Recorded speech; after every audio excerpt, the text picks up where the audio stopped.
Halo semuanya, bertemu lagi dengan saya di Papa Channel, di mana dalam video sebelumnya saya sudah menjelaskan bagaimana kita membuat taman yang sejuk, asri, tapi pada lahan yang sempit. Untuk ini, dalam kesempatan ini saya akan menjelaskan kembali bagaimana kita membuat media tanam yang baik, kemudian yang penting membeli jenis-jenis tanaman agar dia cocok untuk kita tanam pada lahan yang sempit tadi, sehingga terlihat dia lapang dan asri. Untuk ini kami coba memberi contoh. Di sini ini ada media tanam yang kami buat seperti pot begini, ini yang bisa ditempel pada dinding, bisa dibuat secara bertingkat. Pot-pot seperti ini yang menggunakan panel, ini bisa diangkat sehingga suatu saat tanamannya perlu diganti, diperbarui, atau diganti dengan tanaman yang lain yang saudara-saudara inginkan. Maka ini tinggal mengganti tanahnya, membuang tanah yang lama, mengganti dengan tanah yang baru, yang lebih baik. Kemudian ditanam dengan bunga yang baru jika diinginkan. Kemudian bisa dimasukkan lagi seperti ini ke dalam panel yang kami buat tadi. Sehingga dapat ditanam kembali untuk memberikan variasi dan sinergi baru lagi bagi tanaman yang lain. Ini juga pot-pot gantung seperti ini juga bisa dimanfaatkan, di samping memperindah juga membuat bervariasi tanaman sehingga lebih terlihat menyegarkan. Ini juga tanaman yang bisa dibuat di rak-rak seperti ini untuk melampangkan lokasi tanah kita yang tidak terlalu luas. Ini kami buat rak-rak seperti ini juga. Ini ada tanaman berjenis daun aglomena seperti ini juga. Cuman ini perlu juga ditinjau mengenai sinar matahari jangan terlampau kuat. Untuk itu kami pasang juga tenda yang bisa melindungi dari terpaan sinar matahari yang terlampau banyak, sehingga bisa diatur. Sebab tanaman-tanaman ini ada juga membutuhkan banyak sinar matahari seperti tanaman taman seperti ini. Ini tidak terkendala, dia membutuhkan banyak sinar matahari. Seperti pucuk merah ini kita tempatkan di bagian sinar matahari.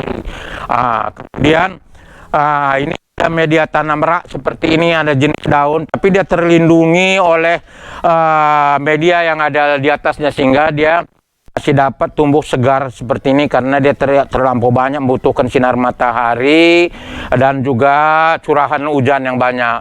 Untuk itu kami membuat media tanam seperti ini.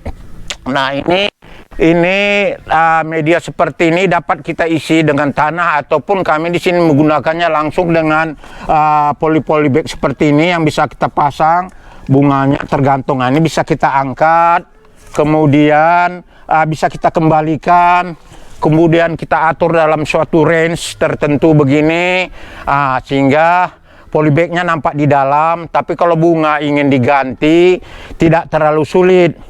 Sehingga di bawah masih bisa tumbuh rerumputan begini untuk memanfaatkan sisa-sisa tanah itu agar ada penghijauan perumputan.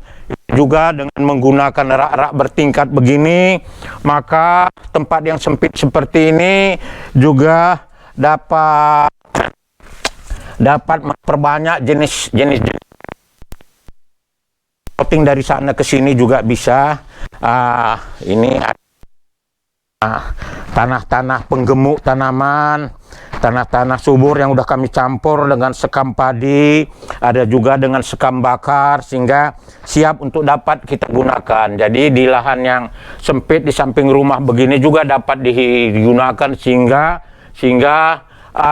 bisa membuat situasi rumah menjadi sejuk, nyaman, hijau seperti jenis-jenis tanaman daun begini.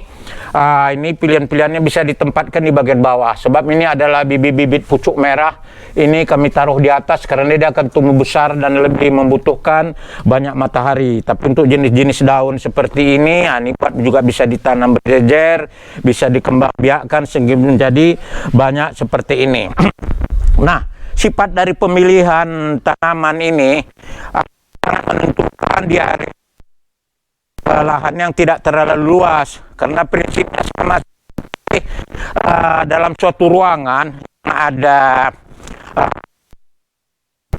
rumah rumah, jika kita ruangan tidak terlalu luas, tapi kita memilih perabotan-perabotan yang besar, maka rumah itu menjadi kedap dan sempit terlihatnya. Oleh sebab itu, ini juga harus kita pilih tanaman-tanaman itu ya tergantung kepada sukaan dari saudara-saudara, tanaman yang cocok. Tapi prinsipnya adalah memilih tanaman yang tidak terlalu besar. Dan sedapatnya di bagian tengah daripada pertamanan jangan ditanam pohon yang besar seperti pokok mangga sehingga dia bisa menaungi seluruh taman gelap, dan pertamanan rerumputan itu dapat mati karena terlindungi. Di sini di bawah jendela kamar seperti ini ada beberapa jenis tanaman.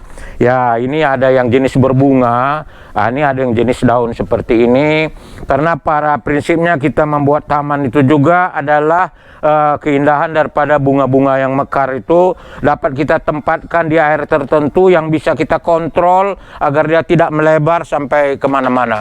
Saya kira dalam kesempatan video kali ini ada beberapa jenis tanaman pertamanan, bagaimana menempatkannya. Sekali lagi kami mengulangi, yang banyak membutuhkan sinar matahari, kemudian yang besarnya bisa kita atur sedemikian rupa sehingga halaman yang tidak terlalu luas, ini juga adalah contoh 4 kali 4 meter, dapat kita menyaksikan bahwasanya ini tanaman yang bisa kita kontrol dan bisa bentuk besarnya dan bisa juga menghasilkan bunga. Ini adalah jenis asoka. Tanaman seperti ini, saya memilih tanaman seperti ini karena ini tanaman yang sifatnya tahan lama, dia bisa tumbuh bertahun-tahun, yang besarnya bisa kita bentuk, kita kontrol. Ini juga jenis pucuk merah seperti ini bisa kita atur bentuknya, dia segar seperti memanjang atas, dia cantik dan bentuknya bisa kita bentuk sedemikian rupa. Saya kira saudara-saudara, demikian yang dapat kami jelaskan. Semoga ini bermanfaat buat saudara. Untuk itu jangan lupa tekan tombol subscribe untuk mendapatkan video-video kami yang dapat kami berikan pada kesempatan yang datang. Saya akan menjelaskan bagaimana cara membuat tanaman pengganti, teknik penyuburan tanaman, membuat tanaman yang prone house, hingga kalau memiliki tanah yang sempit tersedia di depan rumah, nanti itu akan kami jelaskan pada video-video kami yang akan datang. Demikianlah saudara-saudara, sekian dalam kesempatan video kami kali ini. Semoga bermanfaat. Salam dari kami, Papa Channel.